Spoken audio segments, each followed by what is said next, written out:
ಹಿರಿಯರದು ಕೂಡ ತಪ್ಪಿದೆ. ಏನಪ್ಪಾ ಅಂದ್ರೆ ಹೊರಗೆ ಹೋಗೋ ಸಂದರ್ಭದಲ್ಲಿ ಬಾಗಿಲು ಹಾಕು ಅನ್ನೋ ಬದಲು ಡೋರ್ ಹಾಕು ಅಂತ ಹೇಳುತ್ತೀವಿ. ನಾವು ಬರೋದ್ ಸ್ವಲ್ಪ ತಡ ಅನ್ನೋ ಬದಲು ನಾವು ಬರೋದ್ ಸ್ವಲ್ಪ ಲೇಟು ಅಂತ ಹೇಳುತ್ತೀವಿ. ಹೀಗೆ ನಮ್ ಕನ್ನಡಾಂಗ್ಲವನ್ನ ನಾವು ಮಾತನಾಡ್ತಾ ಇದ್ರೆ ಸಂಪೂರ್ಣವಾಗಿ ಕನ್ನಡ ಉಳಿಸೋದು ಯಾವಾಗ? ಸಸ್ಯಗಳಿಗೆ ಎಣ್ಣೆ ಹಾಕಿ ಬೆಳೆಸಕ್ಕಾಗಲ್ಲ, ದೀಪಗಳಿಗೆ ನೀರ್ ಹಾಕಿ ಬೆಳಗಿಸಕ್ಕಾಗಲ್ಲ. ಅದೇ ರೀತಿ ನಮ್ಮ ಕನ್ನಡವನ್ನು ಯಾವುದೇ ಇಂಗ್ಲಿಷ್ ನಲ್ಲೋ ತೆಲುಗುದಲ್ಲೋ ತಮಿಳ್ನಲ್ಲೋ ಮಾತನಾಡಿ ನಮ್ಮ ಕನ್ನಡವನ್ನ ಉಳಿಸಕ್ಕಾಗಲ್ಲ. ನಮ್ಮ ಕನ್ನಡವನ್ನ ಉಳಿಸ್ಬೇಕು ಅಂದ್ರೆ ಏನಿದ್ರು ಕನ್ನಡದಲ್ಲೇ ಮಾತನಾಡಬೇಕು ಅಂತ ನೋಡಿ. ನಮ್ಮ ಕನ್ನಡ ಅಂತ ತಗೊಂಡಾಗ ಬಹಳಷ್ಟು ಕವಿಗಳು ಬರ್ತಾರೆ.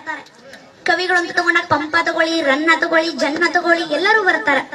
ತಮ್ಮ ಒಂದು ಭಾವನೆಯನ್ನ ಹಾಡಿನ ಮೂಲಕ ಜನರಿಗೆ ಸಂದೇಶವನ್ನ ಹೇಳುತ್ತಾರೆ ಅಂತ ನೋಡಿ. ಬಾರಿಸು ಕನ್ನಡ ಡಿಂಡಿಮುವ ಎಂಬ ಒಂದು ಪದ್ಯವನ್ನ ಈ ಕುವೆಂಪು ಹೇಳುತ್ತಾರೆ. ಎಲ್ಲಾದರೂ ಇರು ಎಂತಾದರೂ ಇರು ಎಂಬ ಒಂದು ಪದ್ಯವನ್ನ ಕುವೆಂಪು ಬರೀತಾರೆ. ಎಲ್ಲಾದರೂ ಇರು ಎಂತಾದರೂ ಮತ್ತು ಕುವೆಂಪುರ ಬರೀತಾರೆ. ಮತ್ತೆ ಇನ್ನೊಂದು ಏನಪ್ಪಾ ಅಂದ್ರೆ ಉದಯವಾಗಲಿ ನಮ್ಮ ಚಲುವ ಕನ್ನಡ ನಾಡು, ಅದನ್ನ ಕುಯಿಲ್ಗೋಳ್ ನಾರಾಯಣರಾಯರು ಬರೀತಾರೆ. ಹಚ್ಚೇವು ಕನ್ನಡದ ದೀಪ, ಅದನ್ನ ಜಿ.ಎಸ್. ಕರ್ಕಿ ಅವರು ಬರೀತಾರೆ. ನರ್ಕ ಕೇಳಿಸಿ ನಾಲ್ಗೆ ಸೇರಿಸಿ ಬಾಯಿ ವಾಲಿಸಿ ಹಾಕುದ್ರುನೆ ಮೂಗರಲ್ಲಿ ಮಾತನಾಡ್ತೀನಿ ಕನ್ನಡ ಪದವ ಅಂತಂದ್ರು. ಯಾರು? ಅವರೇ ಜಿ.ಪಿ. ರಾಜರತ್ನಂ ಅವರು ಅಂತ ನೋಡಿ. ಕುಮಾರವ್ಯಾಸರು ಅಂತ ತಗೊಂಡ ಎಷ್ಟು ಬುದ್ಧಿಶಾಲಿಗಳಿದ್ರು ಅಂದ್ರೆ ಬರೀ ಕೃಷ್ಣ ಅನ್ನೋ ಪದಕ್ಕೆ ಎಷ್ಟೆಲ್ಲಾ ಸಂಬಂಧಗಳನ್ನ ಕೂಡ್ಸಿ ಹೇಳುತ್ತಾ ಇದ್ರು ಅಂದ್ರೆ ನೋಡಿ. ವೇದ ಪುರುಷನ ಸುತನ ಸುತನ ಸಹೋದರನ ಹೆಮ್ಮಗನ ಮಗನ ತಳೋದರಿಯ ಮಾತುಳನ ರೂಪನ ಅತುಳ ಬಲ ಭುಜದಿ ಕಾದಿಗೆಲ್ಲಿದನ ಅಣ್ಣನ ಅವ್ವೆಯ ನಾದಿನಿಯ ಜಠರದಲ್ಲಿ ಜನಿಸಿದ ಅನಾದಿ ಮೂರುತಿ ಗದುಗಿನ ವೀರನಾರಾಯಣ ಅಂತ ಹೇಳಿದ್ರಂತೆ. ನಮ್ಮ ಕನ್ನಡ ಹೇಗ್ ಹುಡ್ತು ಅನ್ನೋದಕ್ಕೂ ಕೂಡ ಅರ್ಥ ಇದೆ ಅಂತ ನೋಡಿ. ಕುವೆಂಪು ಅಂತ ತಗೊಂಡಾಗ್ಲೂ ಕೂಡ ಇದೊಂದು ಒಂದ್ ಸಂದರ್ಭ ಹೇಳ್ತೀನಿ, ಇವ್ರು ನಡೆದಂತ ವೇಳೆ ಹೇಳ್ತೀನಿ. ಏನಪ್ಪಾ ಅಂದ್ರೆ ಇವ್ರು ಮಧ್ಯಾಹ್ನದ ಊಟಕ್ಕೆ ತೆರಳಿರ್ತಾರೆ. ಅಂದ್ರೆ ಇವ್ರು ಬರೀ ಹೆಚ್ಚು ಕನ್ನಡದಲ್ಲಿ ಮಾತನಾಡ್ತಾ ಇದ್ರು. ಯಾಕಪ್ಪ ಅಂದ್ರೆ ನಮ್ಮ ವೃತ್ತಿ ಗೌರವಕ್ಕೆ ಚ್ಯುತಿ ಬರಬಾರದು ಅನ್ನೋ ಒಂದು ಕಾರಣದಿಂದ ಬರೀ ಹೆಚ್ಚು ಕನ್ನಡದಲ್ಲಿ ಇವ್ರು ಮಾತನಾಡ್ತಾ ಇದ್ರು. ಇವ್ರು ಯಾವುದೇ ಭಾಷೆ ವಿರೋಧಿ ಅಂತೂ ಅಲ್ಲ. ಅವರು ಮೊದಲೇ ಕವಿತೆಗಳನ್ನ ಬರೆದಿದ್ದೇ ಇಂಗ್ಲಿಷ್ ನಲ್ಲಿ. ಆದ್ರೆ ಅವರು ಈ ಕನ್ನಡ ಅಧ್ಯಾಪಕರಾಗಿರೋದ್ರಿಂದ ಬರೀ ಹೆಚ್ಚು ಕನ್ನಡದಲ್ಲಿ ಅವ್ರು ಮಾತನಾಡ್ತಾ ಇದ್ರು. ಹೀಗೆ ವಿದ್ಯಾರ್ಥಿಗಳು ನಮ್ ಗುರುಗಳ ಬಾಯಲ್ಲಿ ಹೇಗಾದ್ರೂ ಕನ್ನಡ ಪದವನ್ನ ತರಿಸಬಾರದು, ಇಂಗ್ಲಿಷ್ ಪದವನ್ನು ತರಿಸಬೇಕು ಅಂತ ಹೇಳಿ ಬಹಳಷ್ಟು ಪ್ರಯತ್ನಗಳನ್ನ ಅವ್ರು ಮಾಡ್ತಾರೆ.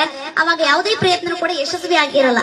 ಒಂದು ಪ್ರಯತ್ನವನ್ನ ಹಮ್ಮಿಕೊಂಡಾಗ ಇದು ಖಂಡಿತವಾಗಿ ಯಶಸ್ವಿ ಆಗೇ ಆಗುತ್ತೆ ಅಂತ ಹೇಳಿ ನಂಬಿಕೆ ಇಟ್ಕೊಂಡು ಆ ಪ್ರಯತ್ನವನ್ನ ಹಮ್ಮಿಕೊಂಡಿರ್ತಾರೆ. ಆ ಪ್ರಯತ್ನ ಯಾವುದು ಅಂದ್ರೆ ಈ ಮಧ್ಯಾಹ್ನದ ಊಟಕ್ಕೆ ಕುವೆಂಪು ಹೊರಗೆ ತೆರಳಿರುವಾಗ ಈ ತರಗತಿಯಲ್ಲಿರುವಂತ ಎಲ್ಲಾ ಲೈಟ್ಸ್ ಗಳನ್ನ ಆನ್ ಮಾಡಿ ಕೂತಿರ್ತಾರಂತೆ. ಲೈಟ್ಸ್ ಆಫ್ ಮಾಡು ಅನ್ನೋದು ಇಂಗ್ಲಿಷ್ ಪದ ಆಗುತ್ತೆ. ಲೈಟ್ಸ್ ಯಾರು ಹಚ್ಚಿದೀರಿ ಅನ್ನೋ ಒಂದು ಪದಾನು ಇಂಗ್ಲಿಷ್ ಆಗುತ್ತೆ. ಇಂಗ್ಲಿಷ್ ತರಿಸ್ತೀವಿ ಇವ್ರ ಬಾಯಲ್ಲಿ ಅಂತ ಹೇಳಿ ಅವ್ರ ಕುತೂಹಲದಿಂದ ಶಾಂತ ರೀತಿಯಿಂದ ಎಲ್ಲಾ ವಿದ್ಯಾರ್ಥಿಗಳು ತರಗತಿಯಲ್ಲಿ ಕೂತಿರ್ತಾರೆ. ಆಗ ಕುವೆಂಪು ಮಧ್ಯಾಹ್ನದ ಊಟ ಮುಗಿಸಿ ಬರ್ತಾರಂತೆ ತರಗತಿಗೆ. ಬಂದು ಈ ಎಲ್ಲಾ ಲೈಟ್ಸ್ ಗಳನ್ನ ಆನ್ ಆಗಿರೋದು ನೋಡ್ತಾರೆ. ಲೈಟ್ಸ್ ಯಾರು ಹಚ್ಚಿದ್ರು ಅಂತ ಕೇಳ್ಬೇಕಲ್ಲ, ಇಂಗ್ಲಿಷೇ ಆಗತ್ತದು. ಅದ್ ಅಚ್ಚ ಕನ್ನಡದಲ್ಲಿ ಅವ್ರು ಮಾತನಾಡ್ತಾ ಇದ್ರಲ್ಲ, ಅವ್ರು ಏನಂತ ಕೇಳಿದ್ರು ಅಂದ್ರೆ ಈ ಮಠ ಮಧ್ಯಾಹ್ನದಲ್ಲಿ ದೀವಿಗೆ ಹಚ್ಚಿರುವಂತ ಧೀರರಾರು ಅಂತ ಕೇಳಿದಾಗ ಯಾರು ಹಚ್ಚಿರ್ತಾರೋ ಸರ್ ನಾ ಹಚ್ಚಿದೀನ್ರಿ ಅಂತ ನಿಲ್ತಾನಂತೆ. ಮತ್ ಬಟನ್ ಆಫ್ ಮಾಡು ಅಂತ ಅನ್ಬೇಕಲ್ಲ. ಒಂದನೇ ಪ್ರಯತ್ನ ಹೇಗಿದ್ರು ಮುಗಿದೋಯ್ತು, ಎರಡನೇ ಪ್ರಯತ್ನ ಆದ್ರೂ ಯಶಸ್ವಿ ಆಗುತ್ತೆ ಅಂತ ಹೇಳಿ ಕೂತಿರ್ತಾರೆ. ಬಟನ್ ಆಫ್ ಮಾಡಿದ್ರೆ ಲೈಟ್ಸ್ ಆಫ್ ಆಗೋದು, ಮತ್ತೆ ಇಂಗ್ಲಿಷ್ ಪದನೇ ಆಗುತ್ತಲ್ಲ ಇದು. ಅವಾಗ ಏನ್ ಹೇಳ್ತಾರೆ ಅಂದ್ರೆ ಎಲೆ ಅಧಮ ಅದುಮು ಆ ಗುಂಡಿಯನ್ನು ಅಂತ ಹೇಳಿದ್ರಂತೆ. ಏನಪ್ಪಾ ಅಂದ್ರೆ ಅಧಮ ಅಂದ್ರೆ ದಡ್ಡ, ಈ ಅದುಮು ಅಂದ್ರೆ ಒತ್ತು, ಗುಂಡಿ ಅಂದ್ರೆ ಬಟನ್ ಅಂತ. ಎಲೆ ಅಧಮ ಅದುಮು ಆ ಗುಂಡಿಯನ್ನು ಅಂತ ಹೇಳಿದ್ರಂತೆ.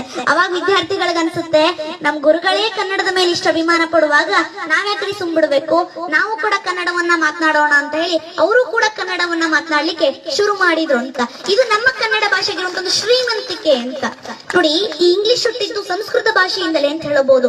ನಾವು ಸಂಸ್ಕೃತ ನೆಲದಿಂದ ಹುಟ್ಟಿದವರು, ನಾವು ಹೆಮ್ಮೆ ಪಡಬೇಕು ಸಂಸ್ಕೃತ ಭಾಷೆಗೆ.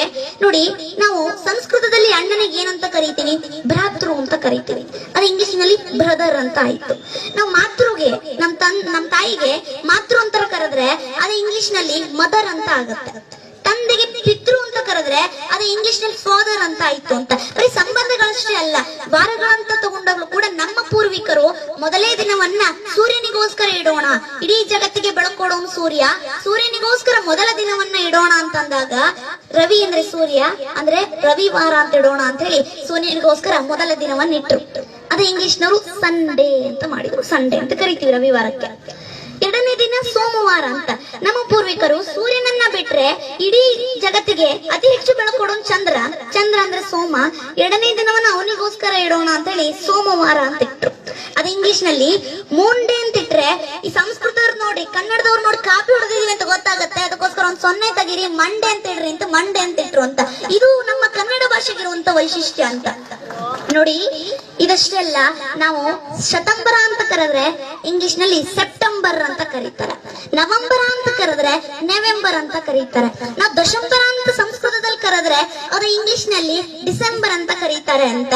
ಇಡೀ ಪ್ರಪಂಚದ ಲಿಂಕ್ ಲ್ಯಾಂಗ್ವೇಜ್ ಆಗಿರುವಂತ ಇಂಗ್ಲಿಷ್, ಇಡೀ ಪ್ರಪಂಚದ ಎಲ್ಲಾ ಜ್ಞಾನವನ್ನು ತನ್ನಲ್ಲೇ ಬಚ್ಚಿಟ್ಕೊಂಡು ಮೆರೆದಾಡ್ತಿರುವಂತ ಇಂಗ್ಲಿಷ್ಗಾಗ್ಲಿ, ಭಾರತದ ಹೆಚ್ಚಾಗಿ ಮಾತನಾಡುವಂತ ಹಿಂದಿಗಾಗ್ಲಿ ತನ್ನದೇ ಆದಂತ ಸ್ವಂತ ಲಿಪಿ ಇಲ್ಲ ಅಂತ.